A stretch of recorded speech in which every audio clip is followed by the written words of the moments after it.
Bonjour à tous les internautes, ici Keiko Magazine, le magazine qui vous propose des critiques ciné et télé. Take him! You did this! Whoever killed the king wanted me to lose my head for it. Your circumstances have improved markedly. But I would have been the queen. Man says all he needs to crush us, he just doesn't know it yet. Who's going to protect you at Castle Black? I've never heard of visions and prophecies winning a war. I'm running out of time. I have something to say to the people of Marine. Nigel!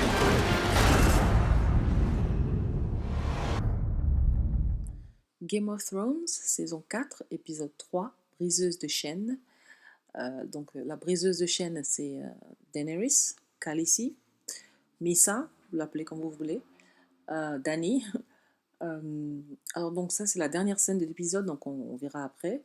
Donc un épisode encore que moi j'ai trouvé personnellement assez lent, parce que je trouve qu'il se passe pas grand chose, ou alors parce que j'ai mes personnages préférés dans cette série, donc quand on parle d'autre chose que de Dany, de Tyrion ou de Sansa, etc., donc moi ça me gonfle profondément. Mais c'est vrai que je trouve la saison en tout entière assez lente, en général. Mais bon, on va y aller, hein, on va regarder ce qui se passe. Alors, épisode 3, donc, saison 4. Alors, on a Littlefinger, et qui donc envoie Sansa quelque part, on ne sait pas où. Donc après, il lui dit qu'il l'envoie chez sa tante, Lisa Vale, je pense que ça s'appelle. Non, pas Lisa Vale, ça c'est l'actrice de nos séries, dans la vallée. Il envoie Sansa dans la vallée voir sa tante, qui est donc la reine de Avery.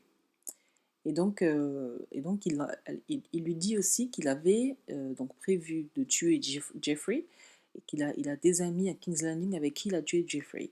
Alors si vous ne savez pas avec qui il a tué Jeffrey, d'abord, je tiens à préciser que ces critiques que nous faisons sur cette chaîne sont toutes des critiques spoilery. Donc, il faut avoir vu l'épisode avant de regarder les critiques. Donc voilà, ça c'est fait.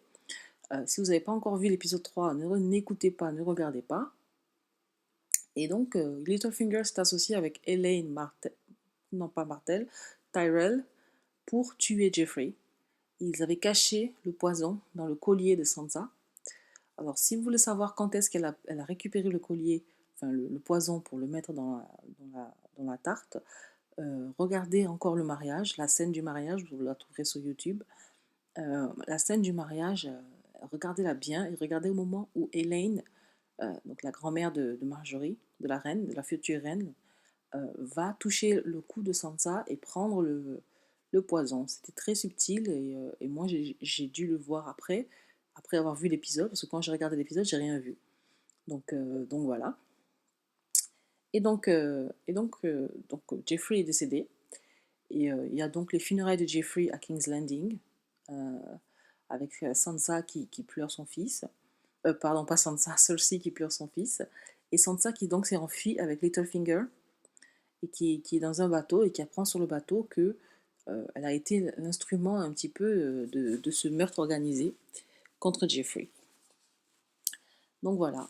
Et donc ensuite on a Marjorie qui est dans son jardin habituel, et qui se plaint de sa grand-mère, parce que Marjorie, si vous vous souvenez bien, était mariée à Renly Stannis, Renly, pas Renly Stannis, le frère de Stannis, Renly Baratheon, qui lui a été tué par un monstre, voilà. Et donc elle était avec Brienne à l'époque, dans le même village de Tente où ils étaient. Et Renly s'est fait tuer.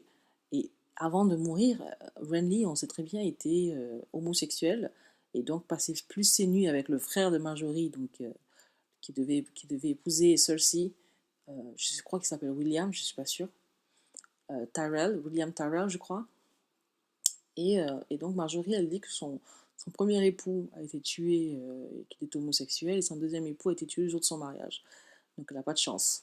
Et donc là qu'on apprend que sa grand-mère, en fait, a participé au complot pour tuer Jeffrey. parce qu'elle lui dit tu penses pas que je te laisserai épouser cette bête. Et c'est vrai que Jeffrey, il a des côtés un peu bestiaux. Donc voilà. Alors, après, on a Tywin qui donne des conseils à Tommen, le petit frère de Jeffrey, qui va devenir roi du coup, vu que son grand frère est mort.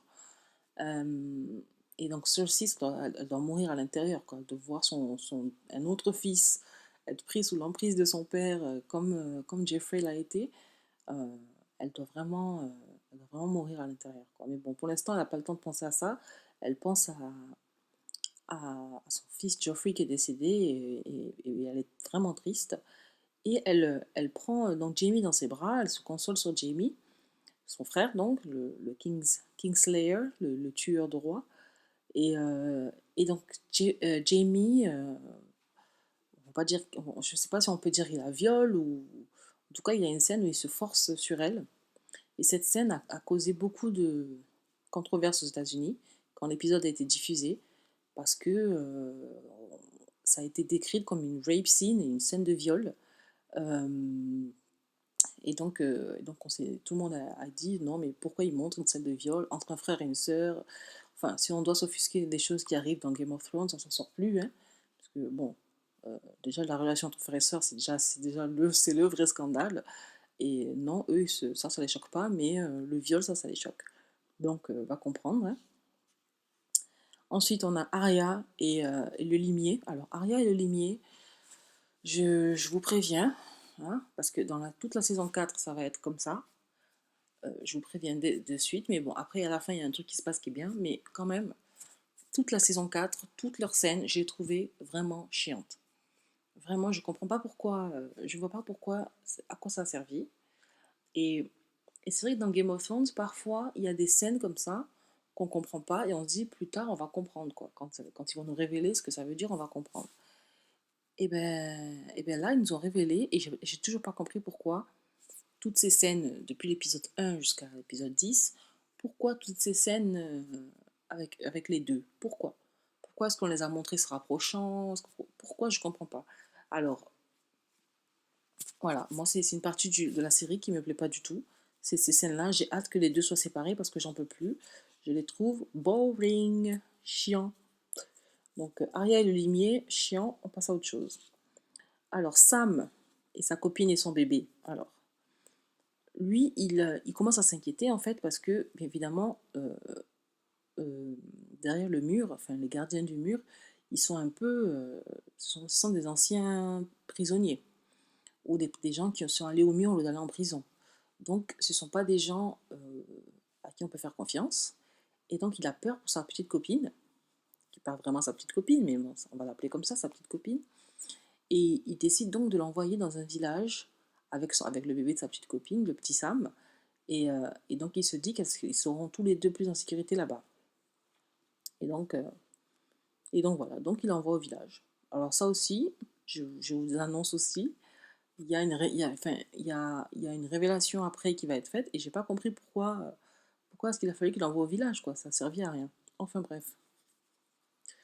Donc c'est un peu une saison frustrante parce qu'à chaque fois, dans les saisons précédentes, à chaque fois qu'il se passait quelque chose comme ça, à la fin il y avait une récompense, si vous voulez. C'est-à-dire qu'il y avait une raison.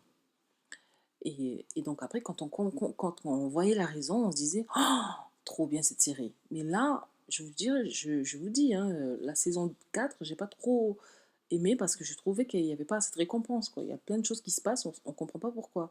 Donc j'espère que dans la saison 5, on va tout comprendre. Ensuite, Prince Oberyn, mon préféré, il joint le conseil de King's Landing. Et aussi, il devient un des juges de Tyrion pour le procès du meurtre de Joffrey. Donc ça, c'est intéressant. Parce que moi, je trouve que c'est le meilleur personnage de cette saison, hein, Prince Oberyn. Et donc, on va voir ce qui va se passer avec lui. Et enfin, la meilleure scène de l'épisode, hein, Khaleesi qui arrive aux portes de Meereen, Dany. Elle arrive aux portes de Meereen et elle nomme un de ses suiveurs comme champion, comme champion. Champion, c'est un truc que les gens de Meereen font, c'est-à-dire qu'ils envoient leurs meilleurs guerriers pour pour défendre la cité avant de faire la vraie guerre. Et donc elle envoie quelqu'un pour l'un de ses suiveurs. Et c'est une scène très drôle. C'est vraiment, c'est ma préférée, quoi. Je l'aime trop, je l'adore. Khaleesi, c'est le meilleur personnage. C'est comme Olivia Pope, quoi. Elle est géniale. Et donc voilà. Et donc elle envoie on a l'impression qu'elle envoie comme ça des canons et qu'à l'intérieur donc il y a des explosifs qui vont donc exploser. Et en fait, rien n'explose. Et les esclaves qui sont donc tous en train de regarder le combat regardent ce qu'il y a dans les canons et ils se rendent compte que ce sont des bracelets d'esclaves coupés. Et donc d'où le titre La briseuse de chaînes. Donc voilà, donc vraiment Khaleesi, la scène de Khaleesi remonte l'épisode. Et je me dis, s'ils sont capables de faire des choses comme ça, pourquoi est-ce qu'ils nous font des épisodes à longueur où il se passe absolument rien, où c'est setup, c'est-à-dire mise en place de narratives qui vont être donc révélées plus tard. C'est des épisodes entiers comme ça de mise en place et ça me saoule, quoi. Donc j'espère qu'on aura un peu plus d'action dans la saison 5. Alors l'épisode, je mettrai 7 sur 10 parce que il se passe pas assez de choses pour moi. Donc voilà. Donc merci bien. Au revoir.